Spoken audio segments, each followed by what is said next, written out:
So good evening, and it's great to be here in Hamilton tonight. Thank you for making the time to come out and listen to tonight's talk. I want to start by recognizing that we're meeting tonight on the traditional territories of the Erie, Neutral, Huron-Wendat, Haudenosaunee, and Mississaugas. This land is covered by the Dish with One Spoon Wampum Belt Covenant. Today, the city of Hamilton is home to many Indigenous peoples from across Turtle Island, and we recognize that we must do more to learn about the rich history of this land so we can better understand our roles as residents, neighbors, partners, and caretakers. My name is Kirk Malin. I'm the Vice President of Integrated Discovery and Informatics at the Ontario Brain Institute, or OBI as we call it.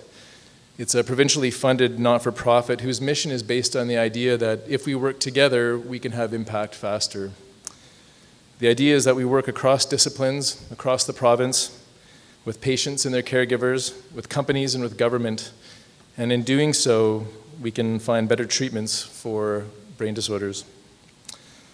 One of the ways that we do this is by doing things like we're doing here tonight, and we have public talks, and the idea is that we can shed some light on important and complex issues, fight stigma with knowledge, and stimulate our brains, challenging ourselves to continue learning. So again, thank you for being here. Tonight's talk will focus on the theme of the F words, and these F words are words we don't hear enough in our day-to-day lives, especially for those of us that live in downtown Toronto. These words are positive, they give hope, and they breed purpose. Just a few housekeeping notes before we begin. We're proud to be partners with TV Ontario, or TVO. Our public talk series is being live streamed tonight, so please be advised there will be both photography and videography taking place. A video of the talk will be made available on our website, and we encourage you to share it with others and stay tuned for future OBI talks. You can go there and subscribe to our newsletter at www.braininstitute.ca. A quick introduction of our speakers, but after the speakers finish tonight, there's going to be a Q&A session, and you'll be able to direct tweet any questions you might have, and I'm told that we'll be giving out free toques to people who are courageous enough to direct tweet us and submit your questions, which we'll be passing along to our panelists at the end. All right, so to introduce our speakers tonight, to my left we have Dr. Jan-Willem Gorder, who's Director of CanChild and a Pediatric Rehabilitation Medicine Specialist at McMaster Children's Hospital. His research focuses on the themes of family function, fitness, and future of youth with disabilities and their families when they transition to adulthood. Also, he's a member of our CPNet Executive Committee, and CPNet is one of the OBI research programs focused on cerebral palsy. We also have Dr. Peter Rosenbaum, who's Professor of Pediatrics at McMaster University and co-founder of CanChild, and hopefully you all had a chance to learn more about CanChild outside in the foyer tonight. Peter recently received the Fondation Paralysée Cérébrale Foundation Mortis Prize at the 30th annual meeting of the European Academy of Childhood Disability. We also welcome Dr. Andrea Cross, a postdoctoral fellow at the CanChild Center for Childhood Disability Research with a PhD in rehabilitation science from McMaster University. Andrea focuses on family engagement in research and implementation science and is currently exploring uptake of a holistic and health-affirming approach to childhood disability. We also welcome tonight Daniela Gradovac and her son Vasily, who will be joining us tonight on stage. Welcome. Daniela is a senior technical support analyst at CanChild and the mother of a 17-year-old son with cerebral palsy. Daniela is involved in the school systems in Ontario and previously researched the use of smartboards for children with special needs. Daniela is an internationally recognized F-words champion. We also have Julia Haynes joining us here tonight. She's a student research assistant at CanChild, and she's now a third-year medical student in Ottawa and a Canada Games gold medalist in para-athletics, which is awesome. As someone with lived experience in hemiplegia, Julia is an eloquent F-words champion and a role model for many. Last but not least, tonight's session will be moderated by Andrzej Picard, who probably needs no introduction, but nonetheless, he's an award-winning health journalist who has been with the Globe and Mail for over 20 years. He's a best-selling author, renowned speaker, and advocate for improving the health of Canadians. Mr. Picard has received numerous awards and was also named Canada's first public health hero by the Canadian Public Health Association and a champion of mental health by the Canadian Alliance on Mental Illness and Mental Health. So please join me in welcoming our speakers tonight, and pass it over to Jan Willem.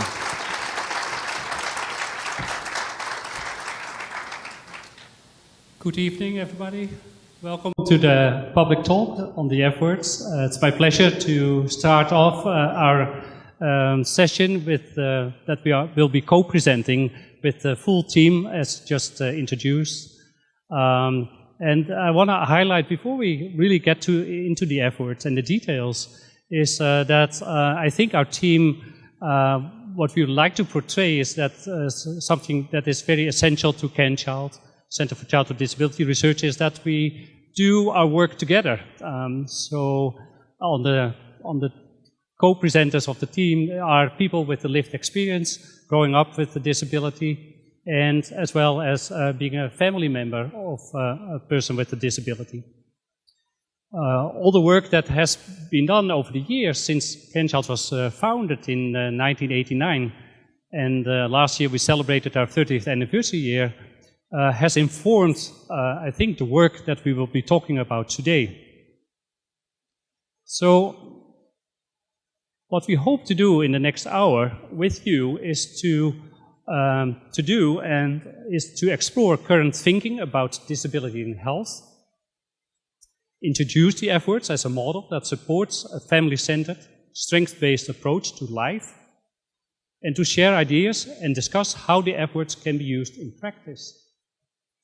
And I think this speaks really to what CanChild stands for, and I don't know if you are familiar with it, but I really would like to point out that we have a website with resources and information, as well as a booth in the hallway where you can find out more. CanChild was founded in 1989 as a multidisciplinary group of researchers. And most of the researchers, like ourselves, have a strong clinical connection. So everything that we have done over the years has been grounded in real-life issues, often brought forward by clinicians who were working in one of the children's treatment centers here in Hamilton or in other sites in Ontario and beyond, as well as our own clinical background. Right from the start, the questions and the research was driven by the question, how can we make a difference in the lives of children with disabilities and their families? And the work was done together with families from the beginning and basically throughout what we call the research cycle, from asking yourself a question to finding out and generating knowledge to actually transforming lives. And we hope that the resources and the knowledge that is on our website is helpful to you. What brought us here tonight? Well, child health is obvious. I think certainly CanChild as a Center for Child with Disability Research, and also an interest in other chronic health conditions, has always child health as their mandate and their focus. And I'm sure that has brought you here today too, to learn more about children's development and about maybe questions related to when the child development is hindered by a condition or a chronic illness of some sort. Coming from Europe, I love these beautiful old paintings, and this is a beautiful painting from the 17th century, where we see a child that may or may not be well, but clearly we need to have a closer look because the caregiver or the mother perhaps has a serious look at her, and you can wonder if there is something going on that needs our medical attention. What I like about this painting is that it shows the whole child and the family. And that was in the 17th century, before actually medicine took off. And of course, the mission of medicine is to take care of the whole person. But guess what? What happened in the 17th century? The world was being discovered. European countries, including people from the Netherlands, went all over the world. And it was a time of the golden age and discovery, which relates to Ontario Brain Institute that has discovery on its radar. So if we look at the next painting, a famous painting by Rembrandt van Rijn, which is showing Professor Nicolas Tulp. Professor Nicolas Tulp was teaching at the University of Amsterdam, and that was also the medical school that I went to when I went to medical school. So in the 17th century, they were allowed to basically dissect the body and to look at the different organs, here the muscles and the tendons. It was also the time that a physician in England, the UK, discovered the circulation of blood.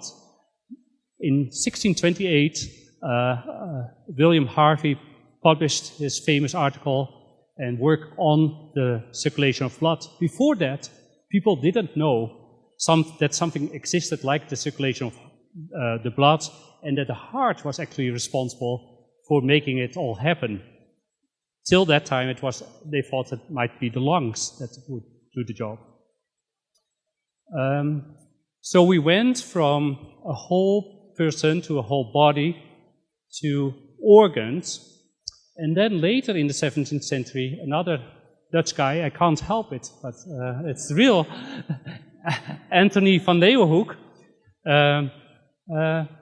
was one of the first ones who was able to develop a microscope. And then, of course, since then, everything went smaller and smaller to the very detail, up until now that we are able to look into the genes. And that is progression of medical care, medical knowledge and medical care. We have super specialists, and a very nice article was published today about what it has brought us, medical care, but also what might be the challenge. And I hope with the efforts presentation today we can give an answer to that. Another thing I want to highlight is that for all children, you could say growing up is hard to do. We all may think back of our childhood and can remember some hard times. There's nothing unusual about it, and it's also good to normalize that growing up can be at times hard, whether you have a disability or not. But from our research, we do know that for some, it's even harder than for others.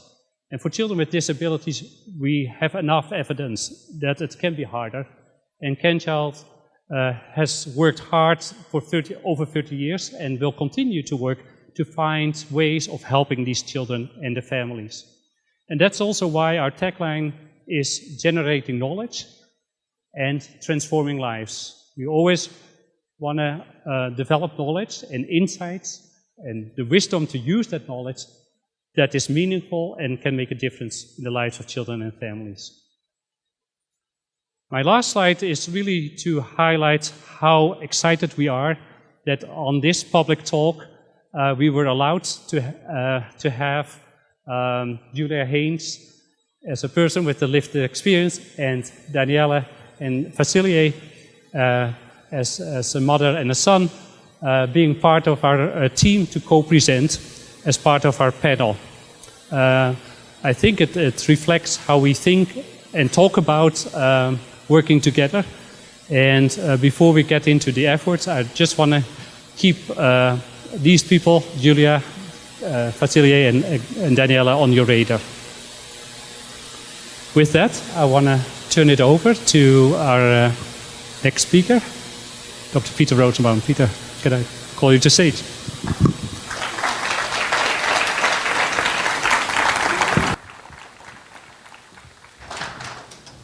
Thanks very much, Jan Willem.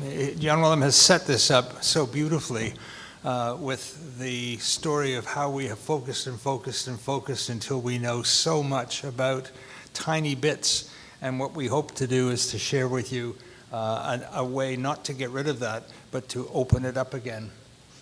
So current thinking about health and disability has really informed the way in which we do our work. And the F words, as you'll see, grow out of ideas that have emerged in the last 20 years that are still taking much too much time to take root. And Andrew will talk more about that. We're really appreciative of the OBI for allowing us to share some of these ideas. The first thing is that disability or health rather, is not just the absence of any problems. Health, interestingly, has been framed as the ability to function. And if we think about it that way, then we think about the people with whom we work and about whom the OBI is concerned as people whose function may be enhanced, even if they still have whatever it is they have that is the label.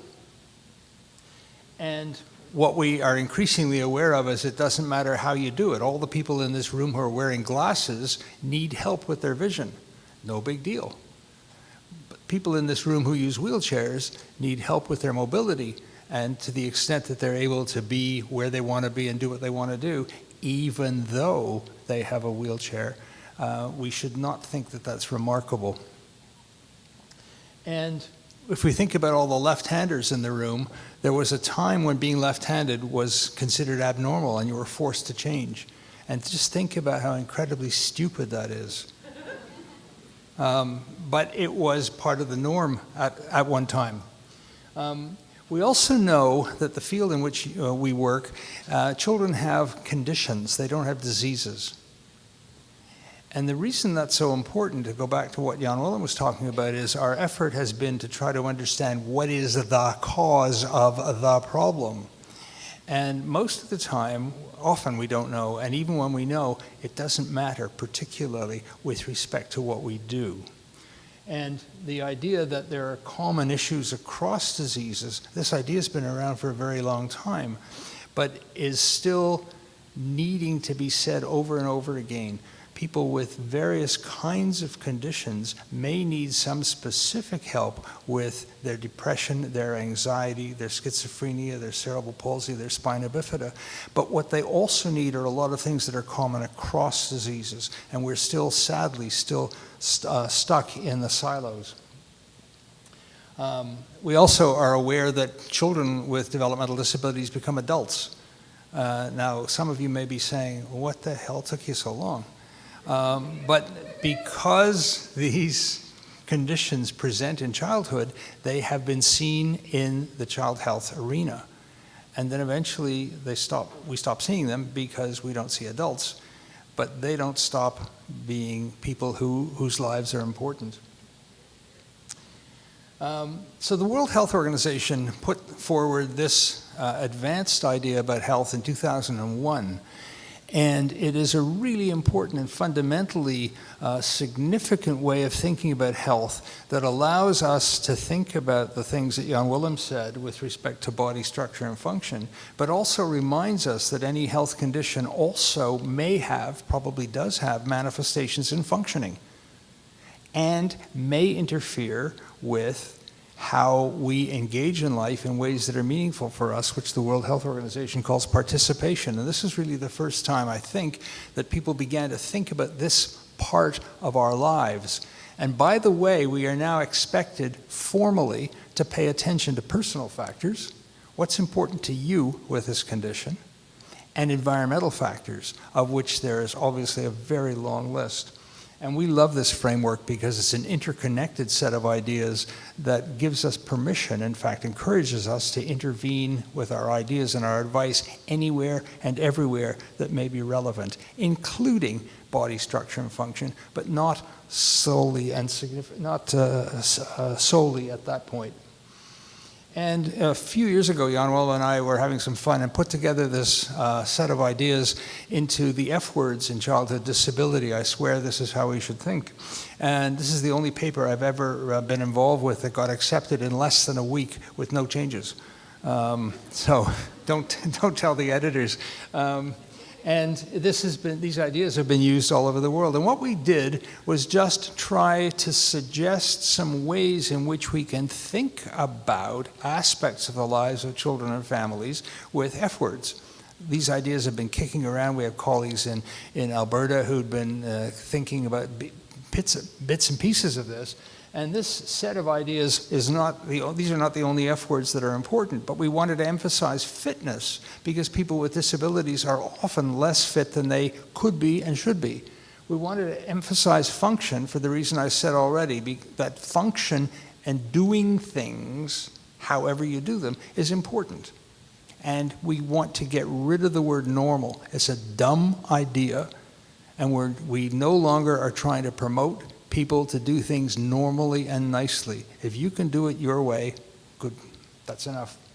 We talked about friendships because children in particular need to have the opportunity to learn from other kids, to develop friendships, to develop significant relationships, particularly with their peers.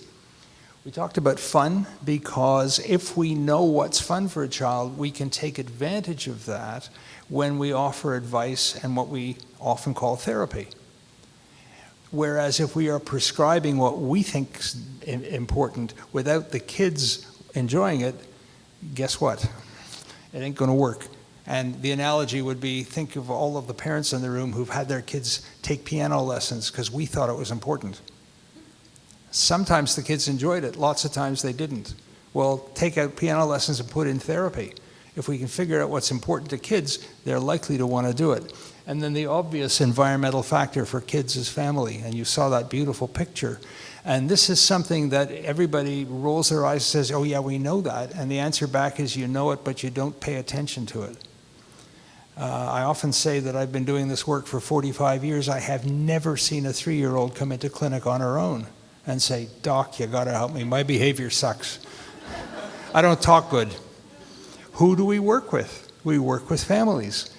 And it is fundamental that we be concerned with the family. So these F words are just examples of how to think about this integrated framework for health. And the final comment about future. Future is put in at the bottom. It's not part of the ICF framework, but it is fundamentally important because children are in a process of being, belonging, becoming all the time, and we need to think about their development.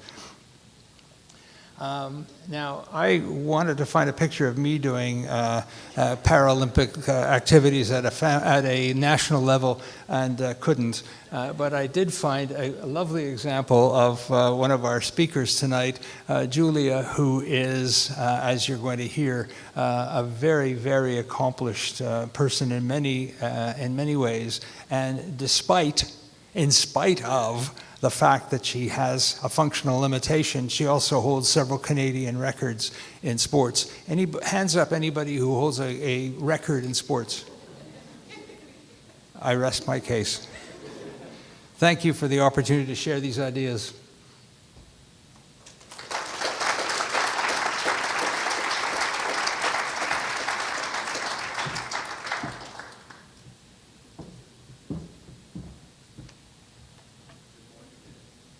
Shorter.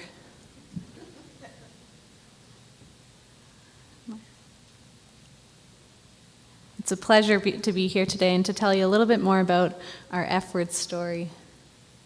So I'm now going to be focusing on the transition from a research paper to the F-words being implemented in practice in the lives of families, service providers, educators, and our next target is policymakers.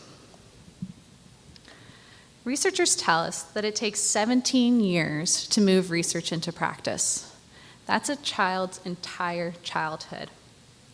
We recognize that traditional methods of translating our findings through academic journals doesn't necessarily work. How many people are actually accessing those papers? Of those that are accessing them, how many people are understanding them? It's often under layers of scientific jargon. And those that are understanding it, how many know how to actually apply that research into practice? But despite understanding these challenges, we didn't really pay much attention to the afterlife of a publication. Thankfully, that's changed. And in the last 10 to 20 years, an entire field that is dedicated to moving research into practice, which we call knowledge translation, has emerged.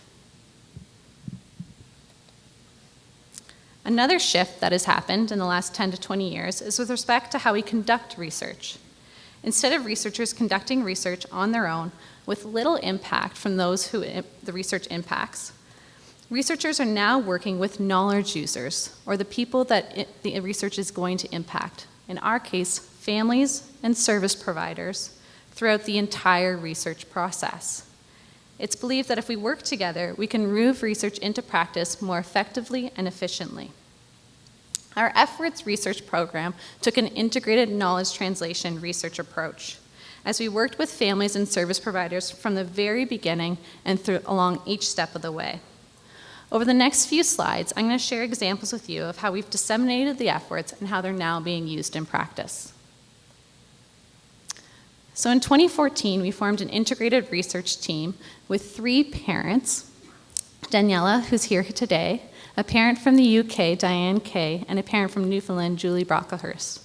All parents we were connected with, and they were what we like to call the early adopters of the efforts. They liked the ideas, and they wanted to get them out to more families.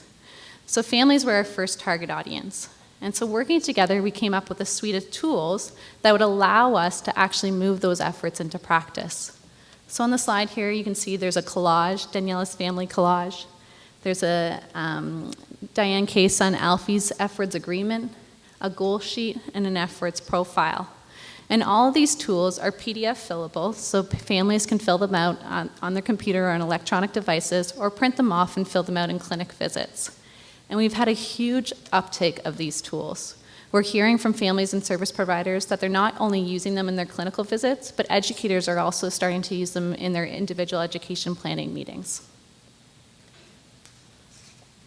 Another key component to knowledge translations is partnerships. And in 2016, we partnered with World CP Day to publish this poster.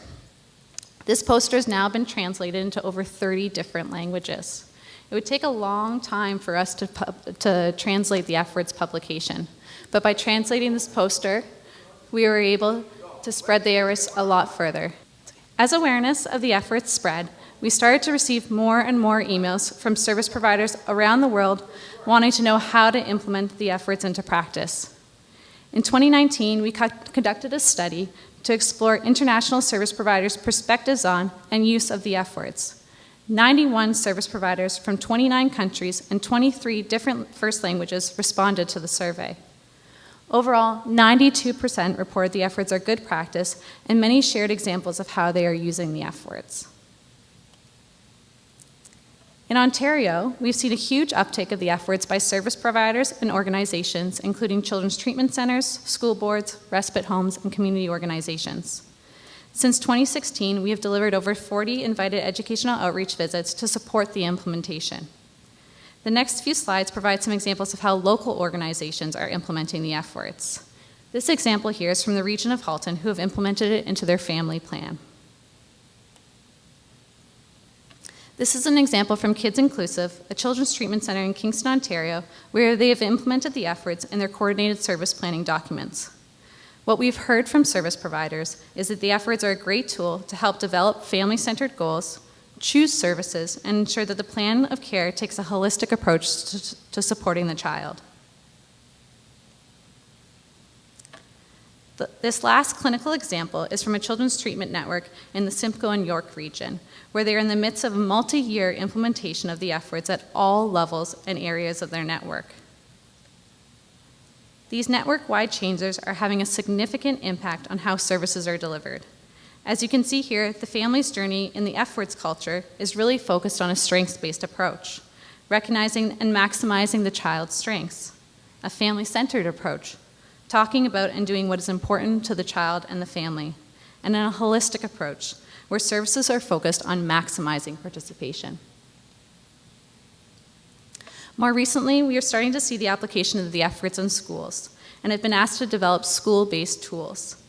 The advocacy letter on the screen was developed by Daniela as an example of how the efforts can be introduced to educators. On the Efforts Knowledge Hub on the CanChild website, we now have efforts tip sheets for educators and newsletters for teachers and parents. So back to my first slide. While our journey with the efforts is far from over, in just 8 years, by working with families and service providers around the globe, we have seen a huge uptake of these ideas. Our challenge to you now in the audience is to now be the knowledge brokers of these ideas and help change the way that we view disability to a focus on ability. Thank you to OBI for this opportunity.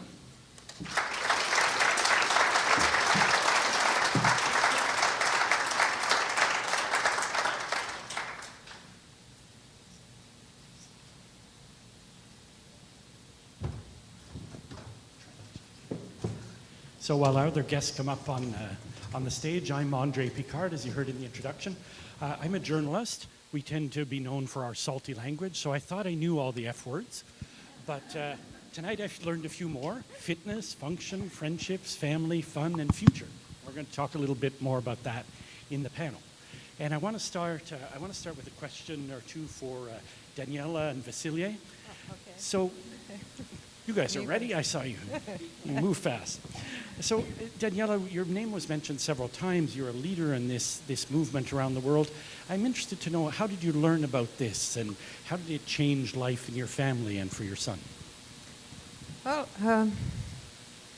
when I started earlier than that to talk about I saw that something is not right, so I started to talk about inclusion and acceptance, and I try in the school system to get them, a different idea about how to treat Vasilie, because I was seeing that, what he can do, not only what he cannot do. And then Dr. Gorter sent me a paper, and when I read it, I was like, oh my God, yes, that's my language. That's the language that I need to use. So now I could talk about Vasilie's abilities, and had, they had my back with science and ICF and everything. So that's how I learned about F words, and since then, you heard 2014, we started to work on a project trying to, we made a small video, you can still see it on a website, and it just started to grow and grow, and these ideas really, shared everywhere, and everybody's accepting it. And you do workshops now for health providers, for educators. What do you try to teach them? And we're going to see some slides of your family up there as well. Tell me what you teach the health providers. One back, please. Okay. So, well, I bring my life experience to these workshops. So for each F word, I will give an example of, in a daily life, anything, something that we do. And we do a lot of stuff. So, for example, think about when you saw Vasilie first, before we start even the talk, what would you think? Oh, well, he has cerebral palsy and can't do much sitting there, right? But then I will introduce you with, for example, this is a collage only, okay? So then I will, say, okay, well, for Vasilie, for function, he was playing soccer. He has a soccer team. He's going every Friday. And then go back. Oh, good job. Good job. There you go. Good job. Good job. Not yet. We will get there. And then for family, there is a lot, I will talk about his grandparents that are in Serbia. And then he's doing, for fitness, he's doing horseback riding stuff. For fun, look at this, that one, so fun. He's cutting grass with his grandpa in his walker, right? And, friends, and for his future, he wants to, to graduate. So now how you're looking at Vasilie, right? A bit different. So, yeah, and let's go back to that slide that you like it, which is this. No, good job. Okay. Good job. There you go. Good job. Good job. There we go. I'm gonna get you in the nose yet. Good. Keep coming. Keep coming. I'm okay. There's a nose. No. There we go. Keep coming.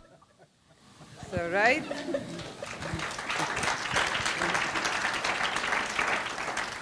Julia, I think you may have another teammate on the Olympic team there with us. Okay. So, Julia, I want to ask you, you're a young adult. You've grown up with a disability. How do you apply the F-words approach in your daily life? How has it changed things? Yeah, so I actually acquired my disability when I was 17. So I grew up most of my life able-bodied or typical. And so I think all of a sudden, I went from being an athlete, from just being a regular old teenager, to someone who was sick, who was disabled, and who had limited function. And so I think for a long time after that, it was very hard to see myself as anything but those things. It was very hard to see myself outside of the medical field, outside of being in a hospital room after being in there for 3 months, right? It's very hard to see yourself outside of that. And so thinking about these ideas, the ICF and the F words, helped me to reconceptualize how I think about myself, how I think about my disability, and how I think about my future as a person with a disability whose disability is not going away, right? So I think it helps reframe an identity to something, from an identity that I didn't ask for to something that I feel comfortable growing up with. But you're an Olympian, you're a med student, you're doing okay. Now, but 7 years ago it didn't feel like that, right? And so I think knowing that I can still be fit and I can still be an aspiring Paralympian and a Canada Games athlete, and knowing that I still have a future and I was able to go to medical school and I was able to do all of those things, you don't see it in the moment, and you don't see it when you're in the thick of medical care. Even still, when I have hospitalizations or surgeries, it's really hard to see beyond those things. And so I think the F words help you, even as a person with a disability, even in my own life, to conceptualize and to see my life outside of that. And you're a third-year medical student now, you're going to be a doctor soon. How do you think this will influence your practice, having gone through this experience and knowing this framework? How will it change how you treat, I think you want to go into pediatrics, how will it change how you treat kids? Yeah, so I think it's really interesting because going into medical school, that was my life. I understood the F words, and I think when you're in the thick of your CTU rotations or your internal medicine, pediatrics, and you're working all those hours and you're seeing patients on patients on patients on patients, it's very difficult to still see the patient beyond whoever's just in the room. And so I think it's always a reminder to me that people exist outside of the hospital, despite the fact that I often only see them in the hospital. They exist outside of the hospital. They live fun, fulfilling, happy lives that often, as healthcare providers, especially in the acute care setting, we don't get the opportunity to see. And so I think it prompts me to ask those questions and make sure that that's a focus of the care I provide. And Jan William, I'd like you to build on that. You talked a bit about in your talk about that, how we treat conditions and right down to the gene now, and sometimes we forget to treat the person. Do people, this involvement with patients, does it ground you? Does it remind you that you have to treat a person and not just a condition?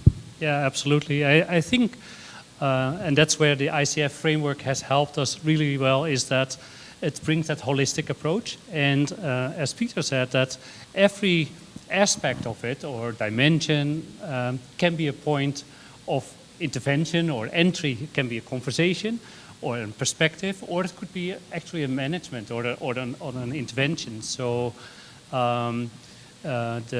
addressing the needs of families, for example, is not only a matter of being nice or being supportive or kind to the family.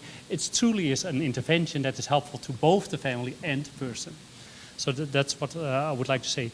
The other thing is that the ICF framework, while it is very comprehensive and allows you to think holistically, at the same time it is challenging for healthcare providers because everything is related to everything.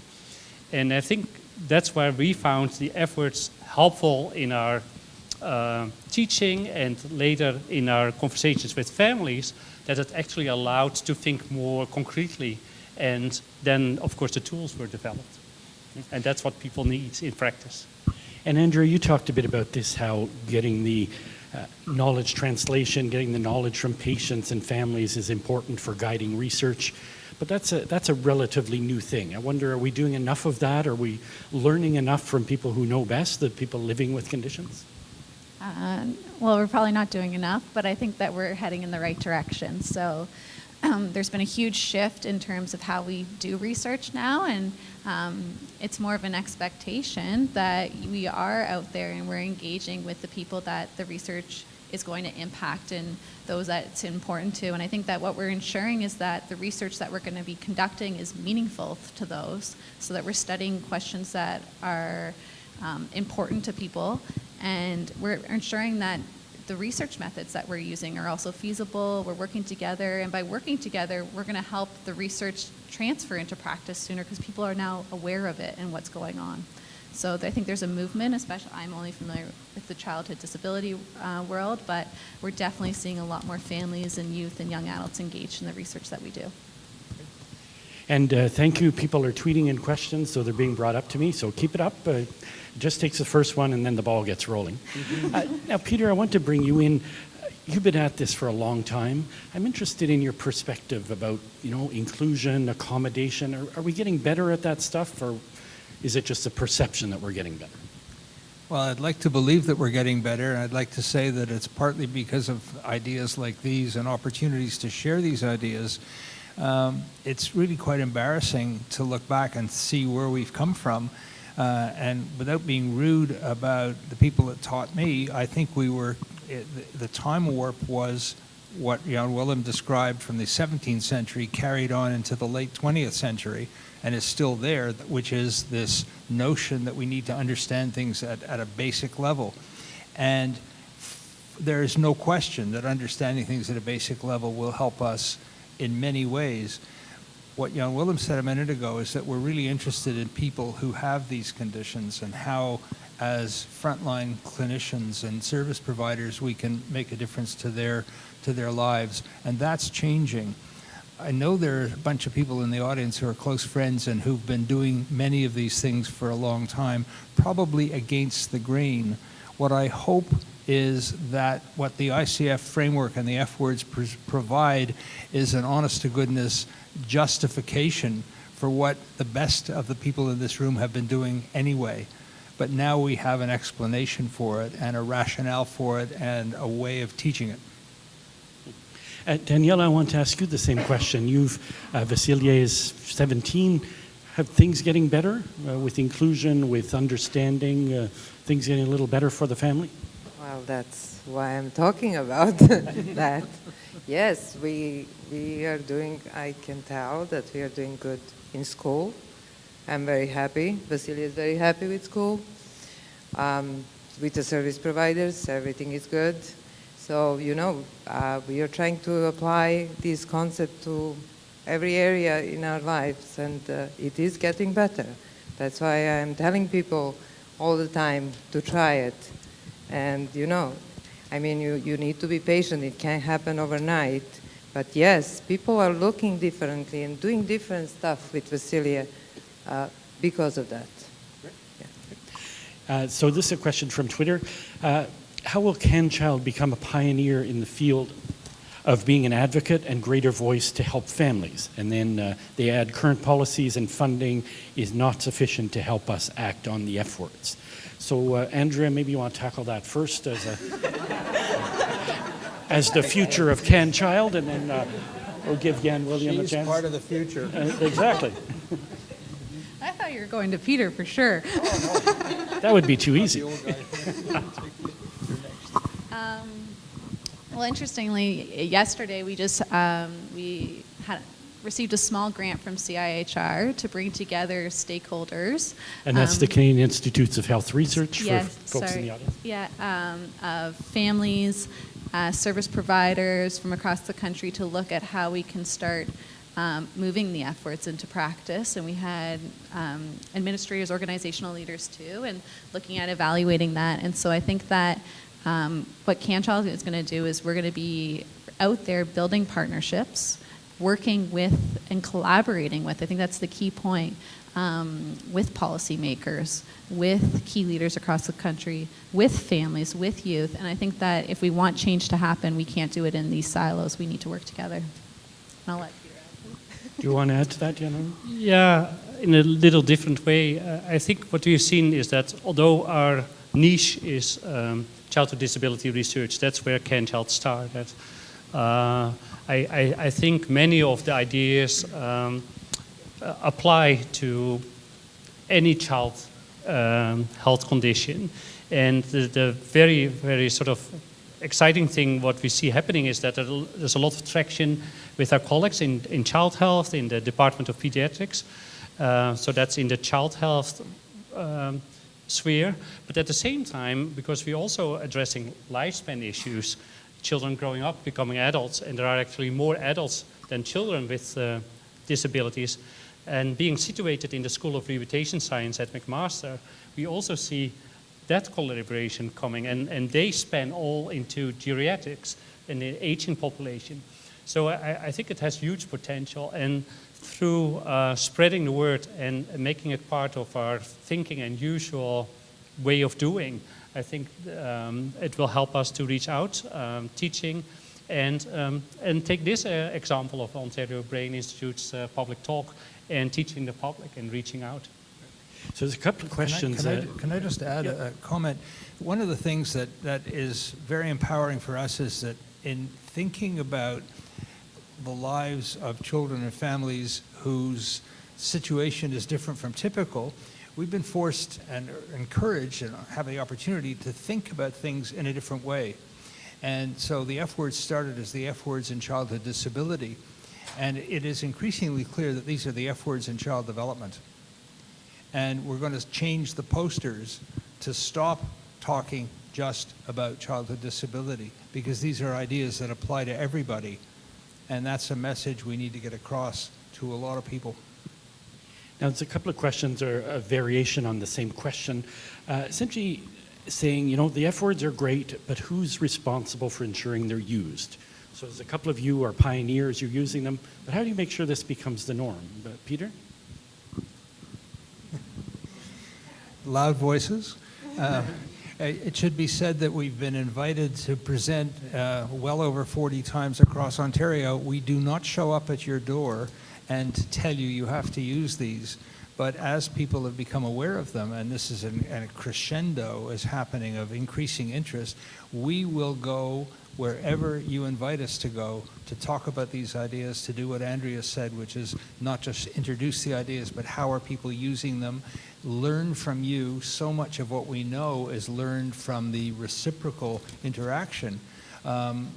We have a lot of work still to do with other components of the child's life, like the educational system. We haven't been invited very much yet, and we need people to encourage boards of education and ministries of education to be aware of these ideas, because they're ideas about child development, not because we're a bunch of smart people with fancy words.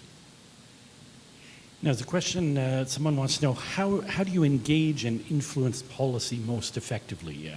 Maybe Andrea, I'll ask you that first, and I'll ask Julia as well.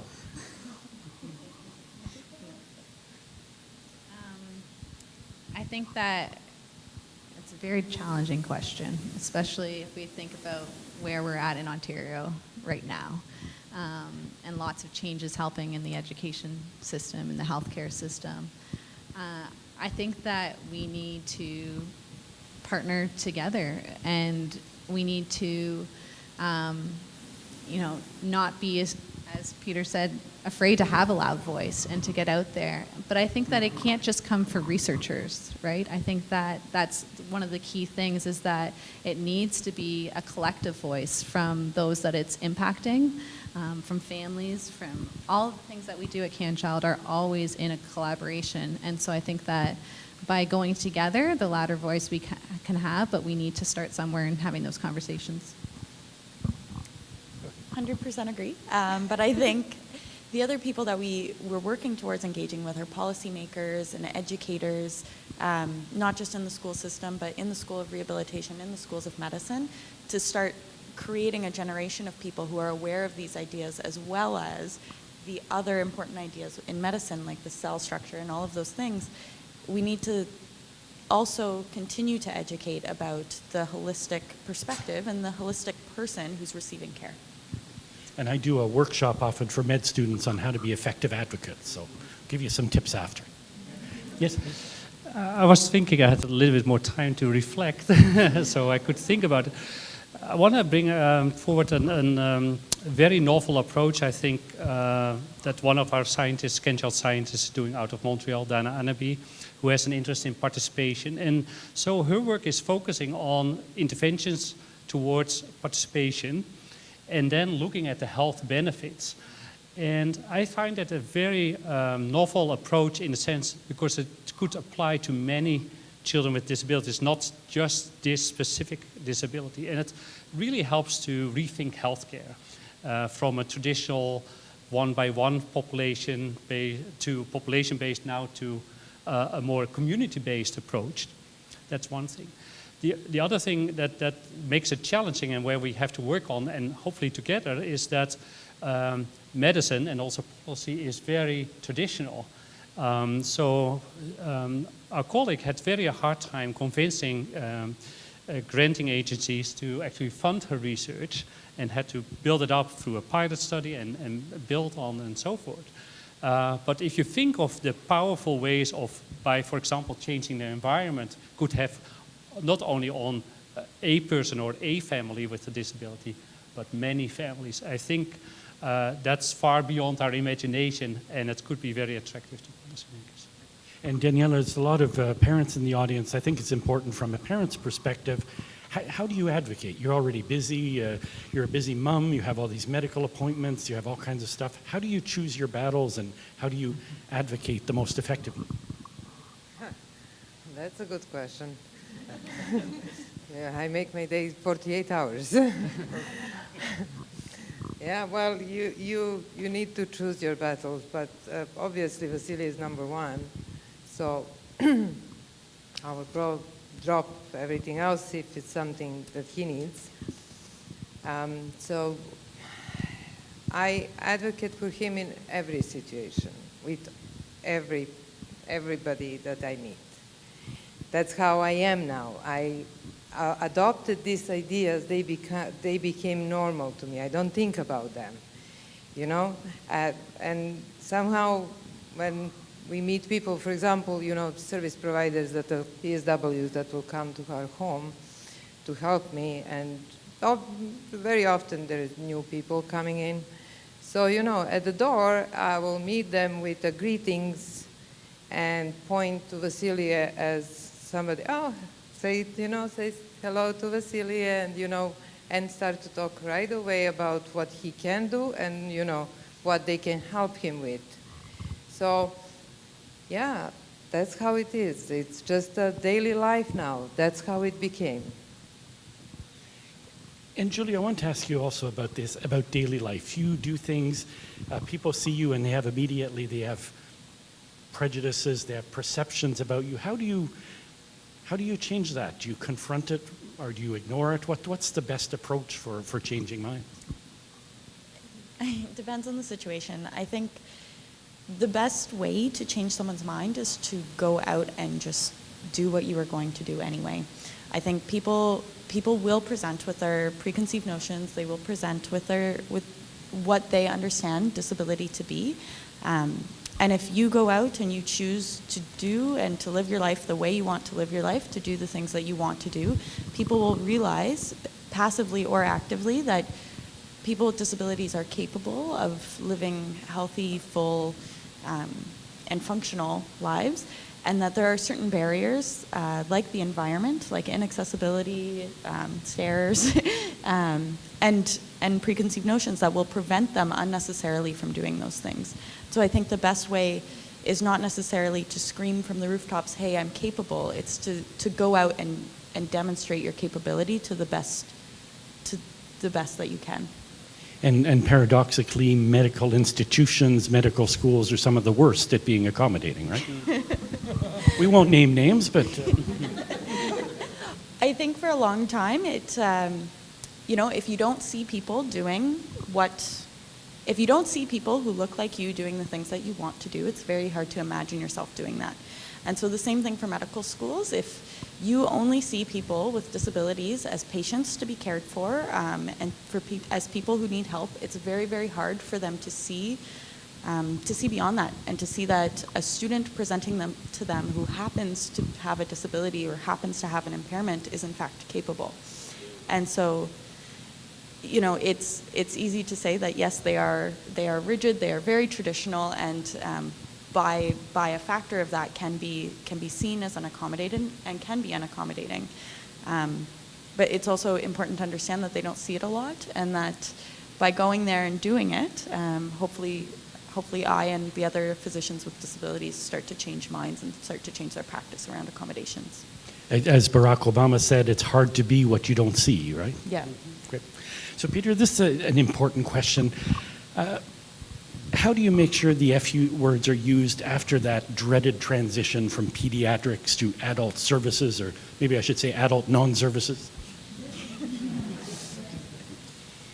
Well, in part, I think it depends. If we can help young people and their families to present themselves with an F-words portrait of one sort or another, then one of the things that happens is the world of adults,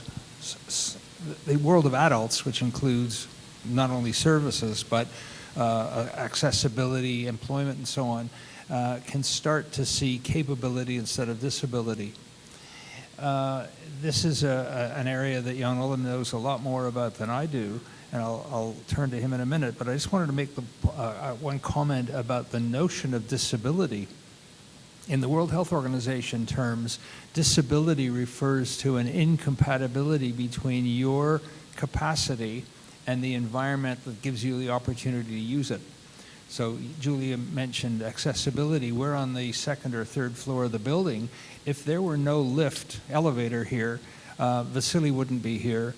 Julia would have had a difficult time getting up the stairs, or we'll pretend that she would have. That's not true. If I didn't have my glasses, I wouldn't be able to see well. And those would be examples of barriers that are outside of me. So the whole concept has to change. But Jan Willem is working very hard with a lot of smart people on the issue of the adult lives of young people. It's a big topic, but I do believe that along the lines of Peter, that investment in young people is our best bet. They will be the change agents. For example, if you think of adult outcomes such as developing a relationship and starting a family on your own, we know that those outcomes are related to experiences at a younger age. So if you don't develop a sense of what a friendship means, and if you don't have opportunities to connect with other people, then you're less likely to be more on your own later in life. So we have to realize that for transition outcomes, it's not only the service end which is challenging for sure, but I think investment in people, seeing the future and helping to envision the future, that's where it starts. And Daniela, as a parent, you worry, I hear from a lot of parents who worry about that transition. Do you worry about your son, he's getting onto adulthood, that the services will be lost, that the care won't be as good? Yes, of course I am worried, but I do have people behind my back. So, yeah, it is going to be a big change, but I think we are ready for that. I will just keep doing what I do, right? Now, they told me I have time for one last question, so I'm going to squeeze one in. Question is, how can we get the media more engaged in raising awareness about non-categorical approach to disability and health? So how can we get the media to talk about ability and not just disability? Andrea, you've been quiet for a while. Well, throw that easy question to you. I think this event is a great example of how we're doing that. I think that social media is another avenue that we're really trying to, and by using social media through Twitter and other groups that more people will be aware of it. I think we probably can do a better job. Like I said, as researchers, we are so used to publishing our research in academic journals that wasn't getting to media. And so media is not our expertise, and so we need to be partnering with media organizations or organizations, communication-based organizations, to help us spread the word. If we think about the F Words poster that's been translated in over 30 different languages, that was working with the World CP Day organization, which their whole mandate and their goal is to get information about disabilities to a wide audience, and they have that expertise, and I think that's a huge example of how we can make that happen. So when I do a panel, I always like us to leave on a positive note. So I want to end with a question about one of the F words, and I want you to all very quickly, 10 or 20 seconds, tell me one of the F words, fun. What's the most fun thing that's come out of working with this F words project? So Jan Willem, really a quick one. Think of something fun. Fun. Creativity. I really have seen so many fun and creative things coming out of this project. Yeah. Peter? Working with kids and families and colleagues around the world and shamelessly trading on their imagination and their good ideas. I was going along the friendships that we've made.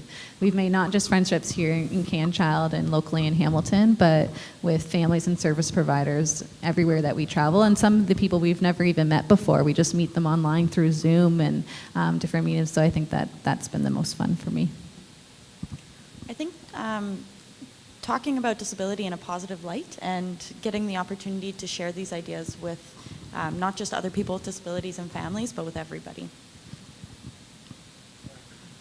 Well, I get to share all the fun things that we do, right? So you saw the video. That's only a drop of, in a glass, what we do. So that's really a good journey for us. And I think Vasilia won the fun prize for the evening. Can we show him heading the ball again? That's a good way to finish. Yeah, so while we're looking for that video, please join me in thanking our panelists for a fun evening.